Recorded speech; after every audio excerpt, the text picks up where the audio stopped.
Class 2 में और आपका हिंदी सब्जेक्ट है। ये आपके पाठ्यक्रम फुहार पार्ट 2 का लेसन नंबर 2 है।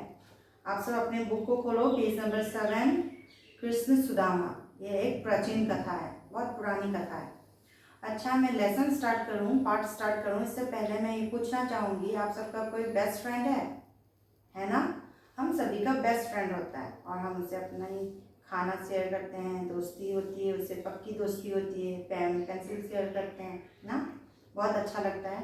पर कोरोना के वेकेशंस के दौरान हम सब घर में बैठे बैठे ये सब मिस कर रहे हैं ना।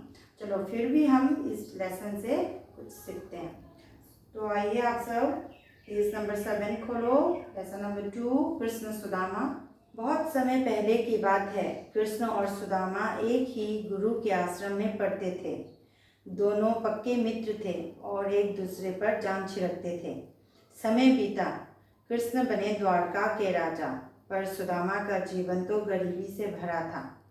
ये बहुत समय पहले की बात है।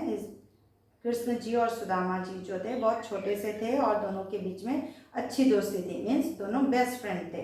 दोनों एक दूसरे से अपनी बातें शेयर करते थे और दोनों एक दूसरे पर अपनी जो भी कोई प्रॉब्लम्स है उसको एक दूसरे से बताकर सॉल्व करते थे। पर जैसे जैसे वो बड़े होते गए, कृष्ण जी बने द्वारिका के राजा। कृष्ण भगवान जो है वो तो द्वारका के राजा बने, पर सुदामा जी तो ऐसा कुछ नहीं कर पाए और वो गरीब ही रह गए। तो आगे क्या होता है देखते हैं। एक दिन सुदामा की पत्नी ने उससे कहा, आप बहुत बार कह चुके हैं कि द्वारका के राजा श्री कृष्ण आपके मित्र हैं, आप उनके पास क्यों नहीं जाते? वे आपकी मदद जरूर करेंगे। सुदामा मान गए, फिर बोले, घर में तो कुछ नहीं है, मित्र के लिए क्या उपहार ले जाऊं?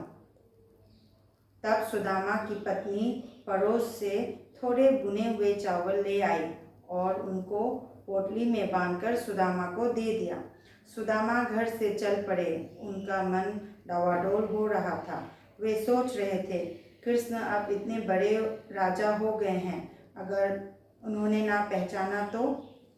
यहाँ पे क्या होता है कि एक दिन सुदामा जी की पत्नी ने सुदामा से कहा कि आप तो हमेशा बोलते रहते हो कि आप कृष्ण जी के बेस्ट फ्रेंड हो, आप उन्हें जानते हो, तो आप क्यों उनके पास नहीं जाते? हम तो गरीब हैं, हमारे पास कुछ नहीं है, खाने को नहीं है, पीने को नहीं है, हमारा घर नहीं है, हमारे कपड़े अच्छे नहीं हैं। तो आपका जो बेस्ट फ्रेंड है, जो कृष्ण जी है, आप उनके पास जाइए और उनसे कुछ मदद मांगिए। सुदामा को उनकी पत्नी ने कहा। तो उनकी बात सुनकर सुदामा जी मान गए और उन्होंने तय किया कि अब वे कृष्ण भगवान के पास जाएंगे और उनसे कुछ मदद मांगेंगे। तो वो मन ही मन सोचने लगे और अपनी पत्नी से बोले कि मैं अपने दोस्त के पास जा रहा हूँ और वो भी बहुत दिनों के बाद मिल रहा हूँ, तो उनके लिए मैं क्या ले जाऊँ, क्या भेंट ले जाऊँ, क्या उपहार ले जाऊँ, मीन्स क्या गिफ्ट ले जाऊँ। तो उसकी पत्नी जो है वो पड़ोस के घर से कुछ भुने हुए चावल लेकर आई और उसे पोटली में उसे अच्छे से बांध दिया और सुदामा जी को दे दिया। और सुदामा मन ही मन सोचने लगे कि वो तो अब बहुत बड़े राजा हो चुके हैं, बन चुके हैं, और अभी क्या मुझे पहचानेंगे? और ये सोचकर कृष्ण जी के पास सुदामा जी चल पड़े। तो आप पेज खोलिए, नेक्स्ट पेज, पेज नंबर 8। वहाँ देखिए, यहाँ बहुत अच्छी सी पिक्चर भी दी गई है जहाँ पे दो दोस्तों का मिलन हो रहा है ना। आप देखो फिर यहाँ पे पेज नंबर 8 में देखिए, चलते चलते आखिर वे द्वारका जा पहुँचे। कौन पहुँचे? सुदामा जी। सुदामा जी जो है चलते चलते द्वारका पहुँचे। कृष्ण के महल के द्वार पर जा खड़े हुए और वो जाकर कृष्ण जी के महल के बाहर खड़े हो गए। द्वार मीन्स डोर में, और खड़े हुए और द्वारपाल ने पूछा, आपको किससे मिलना है? सुदामा बोले, मेरा नाम सुदामा है, मैं अपने मित्र कृष्ण से मिलने आया हूँ। तो द्वारपाल मीन्स जो डोर में खड़ा होता है ना, डोर पर। तो उन्होंने सुदामा जी से कहा कि आपको किससे मिलना है? तो सुदामा जी बोले कि मुझे तो अपने बेस्ट फ्रेंड कृष्ण जी से मिलना है। तो ये सुनकर सुदामा बोले, मेरा नाम सुदामा है। उन्होंने बताया, द्वारपाल को बताया कि मेरा नाम सुदामा है और मैं उनका मित्र हूँ। जैसे ही भीतर जाकर द्वारपाल ने सुदामा का नाम लिया, वैसे ही कृष्ण दौड़े दौड़े बाहर आए और सुदामा को बाहों में भर लिया। फिर आदर से उन्हें अंदर ले गए। जैसे ही कृष्ण जी ने सुदामा का नाम सुना, वैसे वो बहुत खुश हो गए, क्योंकि वो तो उनके बेस्ट फ्रेंड थे ना। तो बहुत खुश हो गए और कृष्ण जी जो हैं वो अपने सिंहासन से उठे और दौड़े दौड़े बाहर आए। उन्होंने सुदामा को बाहों में भर लिया, मीन्स उन्हें ऐसे हग कर लिया और उन्हें आदर के साथ विद रिस्पेक्ट उन्हें अंदर ले गए, क्योंकि वो तो उनका बेस्ट फ्रेंड था ना। उन्हें सुदामा की भी बहुत याद आ रही थी। तो आप फिर देखो यहाँ पे, परात में पानी लेकर उन्होंने सुदामा का पैर धोया, अपने साथ सिंहासन पर बिठाया। फिर दोनों बहुत देर तक बचपन की बातें याद कर हंसते रहे। दोनों बेस्ट फ्रेंड जो थे वो बहुत दिनों के बाद मिल रहे थे। मिलकर दोनों में बहुत सारी बातें हुई, दोनों एक दूसरे से बहुत सारी बातें करने लगे, जो कि वो चाइल्डहुड फ्रेंडशिप उनको याद आ गई और वो एक दूसरे से बात करने लगे उसी पर। और उन्हें हंसी भी आ रही थी, दोनों बहुत हंस पड़े। और कृष्ण जी ने क्या किया, अपने बेस्ट फ्रेंड को अपने साथ अपने सिंहासन पर बिठाया और उन्हें बहुत देर तक बहुत सारी गपशप की बातें की, जो कि बहुत सारी पुरानी यादें जो हैं ताज़ा की और एक दूसरे से बात किया और हंसते हुए वो एक दूसरे से बातें कर रहे थे। अचानक कृष्ण बोले, मित्र, भाभी ने मेरे लिए कुछ उपहार नहीं भेजा?